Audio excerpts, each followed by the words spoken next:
Number 5 is actually going to be Flinch Hax. This actually was just cut off right before Confusion Hax.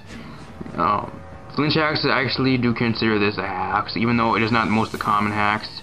The only Pokemon that are very, very known for Flinch Hax are actually Serene Grace,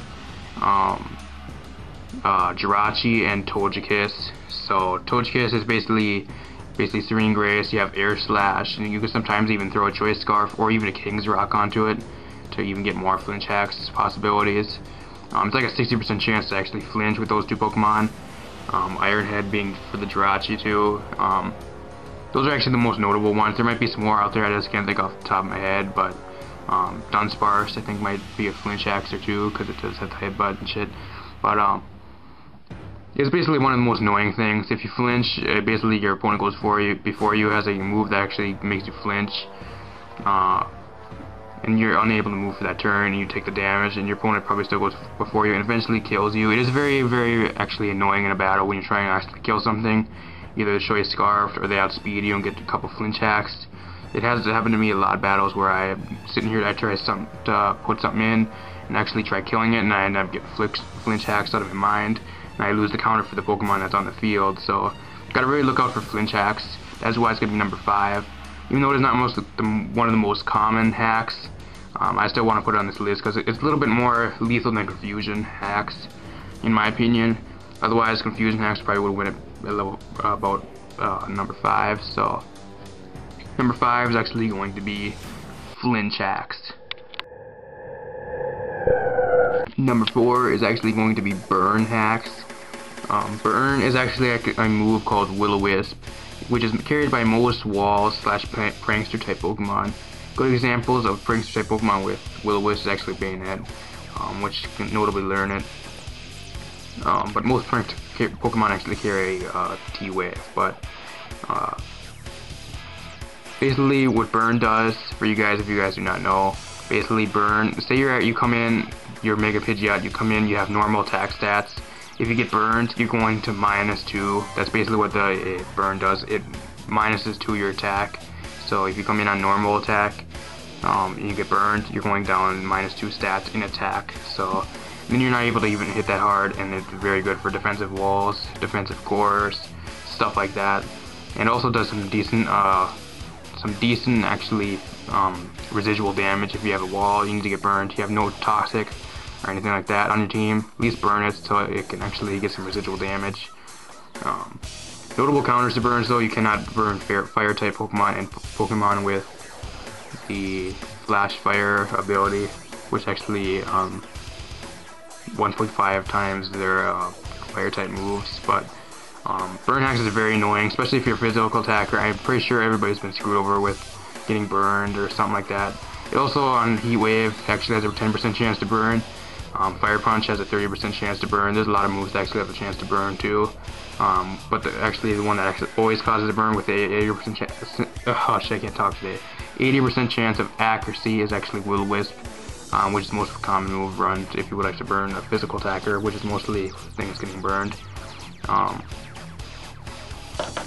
So that's basically what Burn Hax is. It is very annoying if you have a physical attacker, you end up getting burned, or you get hit with a Fire Punch or something like that, and this random move that's a fire type move and it has a chance to burn, you get burned, you're completely screwed over with that Pokemon.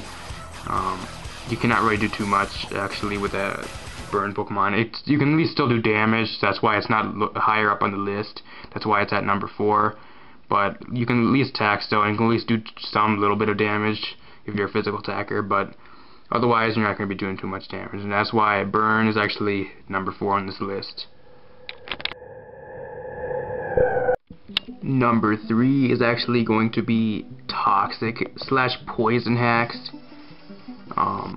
Basically what this actually is if it's basically a move, and it is actually a secondary effect to most poison moves. One of the most actually being Sludge Bomb, which actually has a 30% chance, and to poison the foe actually with Poison Jab too, actually has the same chance. 30% chance to actually poison the foe, along with some notable moves being actually Toxic Spikes. If you set up 1 layer Toxic Spikes, it actually puts normal type poison, like the one stage 1 poison onto your opponent when they do switch in, which does not affect flying Pokemon or levitators, sadly. But if you put 2 layers of toxic spikes up, it actually is basically the move Toxic, and it slowly does more and more damage as the battle goes on and the longer they stay into the battle. This is actually one of the moves for Gen 5. It started getting a lot of use in Gen 5. It became a very good move in Gen 5. Now Gen 6, it's basically one of those moves that everybody has. If you're a wall, you carry Toxic because you actually want to stall stuff out, like Vaporeon. It's a good wall to like stall Toxic and shit out. Along with Blissey and a lot of other notable walls like that. But basically it's kind of annoying. It's basically more for walls, take down walls. A lot of people actually personally I actually have Toxic Hax. I had trouble with it a lot already. Sure, other people have too, but there are some ways to go around it. If you do carry aromatherapy and stuff like that, and refresh, if you carry refresh somehow, and stuff like that. If you do carry Lumberry too, you can get rid of toxic damage. And you can also try stalling it out with Wish and leftovers and stuff like that. But it's one of the most annoying actually hacks is Poison Hax, so that's why it's down here at number 3. Number 2 is actually going to be Para-Hax. Para-Hax is actually one of the worst, basically one of the worst hacks in the game, in my opinion. It is not number 1, but I made it number 2 because basically if you get Para-Haxed, the move Thunder has a 30% chance to actually give you full paralysis. And Thunderbolt actually has a 10% chance, along with Thunder Wave, which actually causes paralysis. One of the most common moves, run on walls and Electric-type Pokemon. Basically, if you get paralyzed, and you do happen to get paralyzed, it halves your speed in half.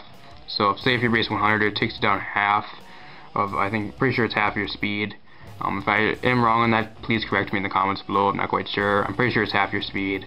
But that basically makes your opponent be able to outspeed you and possibly kill you, or possibly even send something in like to get type advantage, forcing you either out to start setting up, and he'll set up as you switch out, or if it's in game, you'll have to sit and waste full heal or paralyze heal while your opponent actually tries killing you. So very bad Para-Hax. Also, if you get full paralyzed on the turn when you're trying to attack someone, you'll just be able to immobilize and not be able to move while your opponent will probably be able to kill you or either set up further. And you're basically a sitting duck to your opponent. So very bad hacks. It actually screwed me over lots and lots of times. I'm sure many people got screwed over by Para-Hax lots of times too. I'm quite sure it happened to a lot of people. But also the ability Static, it has a 50% chance, I think it's Contact, to get you paralyzed. Not sure if it's 50% chance, don't quote me on that, but I'm pretty sure it is. And then if you contact with a Pokemon with Static, you will actually get paralyzed if by hitting physical to contact with them. So at number 2 is actually going to be Paralysis Hax. Coming in at number 1 is actually going to be Freeze Hax. This is actually number 1 on the list because basically if you get frozen, it is very uncommon to actually get frozen. Only the moves that can actually freeze you are such an example as like Ice Beam. Freeze Dry actually has a 20% chance to freeze. Ice Punch being the highest with a 30% chance to freeze. And also Ice Beam sometimes has a chance to freeze with 10% chance. Most Ice type moves at least have a little bit of chance. Or Aurora Beam I think has like 10% chance too, or 20% chance, I'm not quite sure, but basically it is one of the worst hacks. You're basically immobilized, you cannot do anything. If you do not have to move Scald, or if you're not a fire type Pokemon, say you're a Goodra and you get frozen, and you do not have Flamethrower, you're pretty much screwed. And you cannot unthaw yourself, and you're basically just sitting duck for whatever your opponent wants to do. They can either set up on you, try killing you, switch out into a type advantage, do whatever they want. And if it's in game, you're pretty much screwed if you do not have healing items either. So it is a very big thing in Wi-Fi battles too. Basically, if you get frozen, it is very hard for you to come back in the Wi-Fi battle. I've been frozen a lot of times and actually got freeze hacks on my side, and it was very hard to actually come back and actually beat my opponent because of the freeze hacks.